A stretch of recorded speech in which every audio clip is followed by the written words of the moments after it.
नमस्कार साथियों, मैं पंडित दिनेश कुमार दुबे शास्त्रीय अनुभूत चैनल के माध्यम से। साथियों, किसी ने कहा है, बड़ी अच्छी बात कही है कि हीरे की परख करना है तो अंधेरे का इंतजार करो।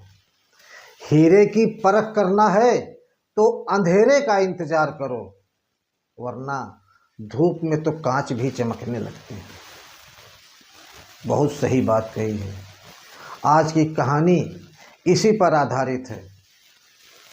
एक ऐसा राजा जो कि संत सेवा से बहुत प्रसन्न रहता था, संत के वियोग को सहन नहीं कर सकता था। आखिर हुआ क्या, आज वो कहानी सुनिए, आपको लगेगा कि हाँ वाकई।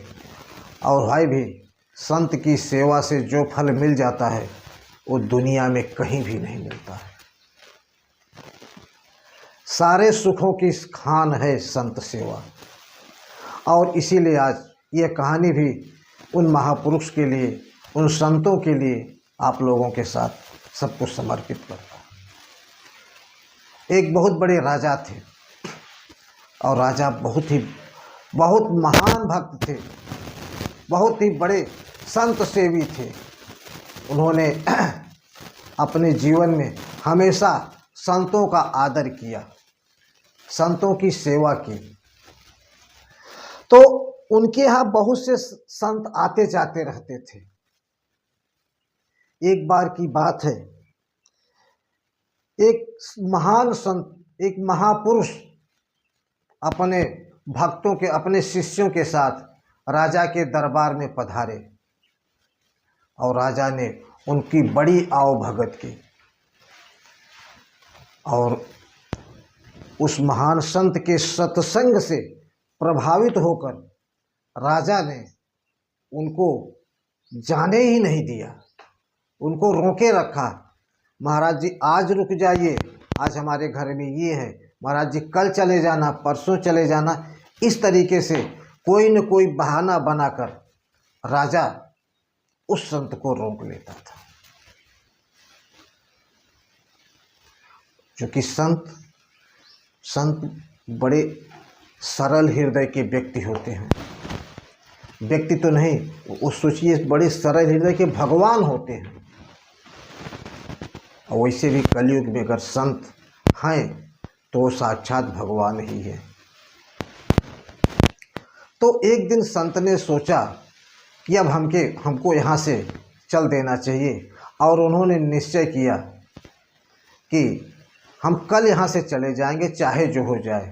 धीरे धीरे अब हमको यहाँ करीब 1.5-2 साल हो गए हैं, अब यहाँ नहीं रुकूंगा।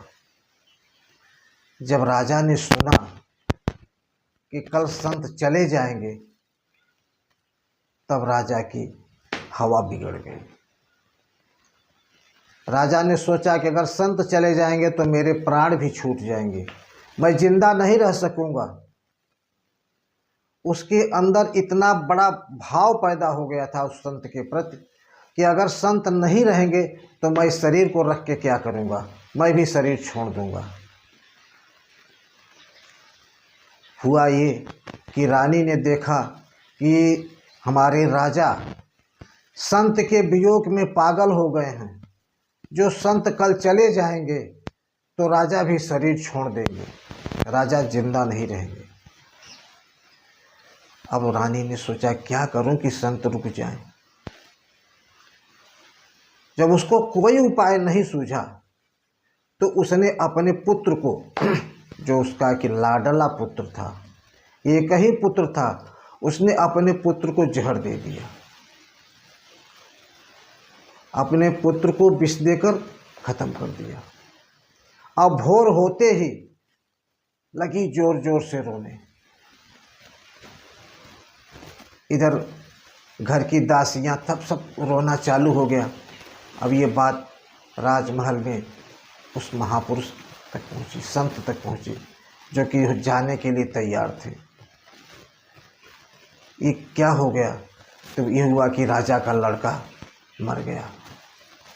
संत को बड़ा आश्चर्य हुआ, बोले चलो देखते हैं। संत ने जाकर देखा तो बालक का पूरा शरीर नीला पड़ चुका था। उन्होंने समझ लिया कि इसे जहर दिया गया है। तब उस संत ने कठोर शब्द में रानी से पूछा कि तुम सच सच बताओ कि क्या हुआ है, इसको जहर किसने दिया? ये बिना जहर के तो नहीं मरा। तब रानी ने सत्य बता दिया। रानी से बर्दाश्त नहीं हुआ।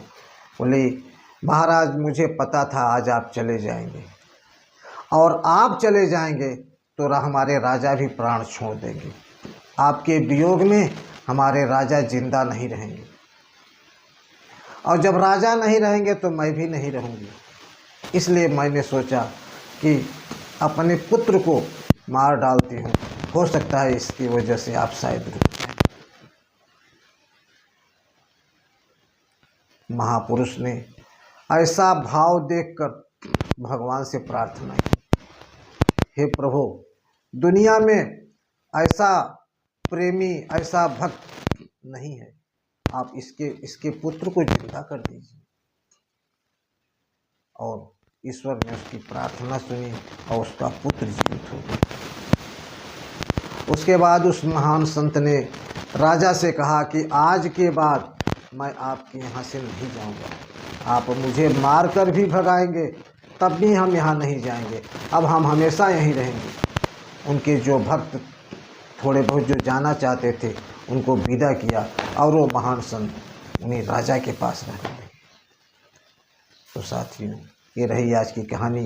आपको कैसी लगी ज़रूर बताइए। धन्यवाद। जय श्री राम।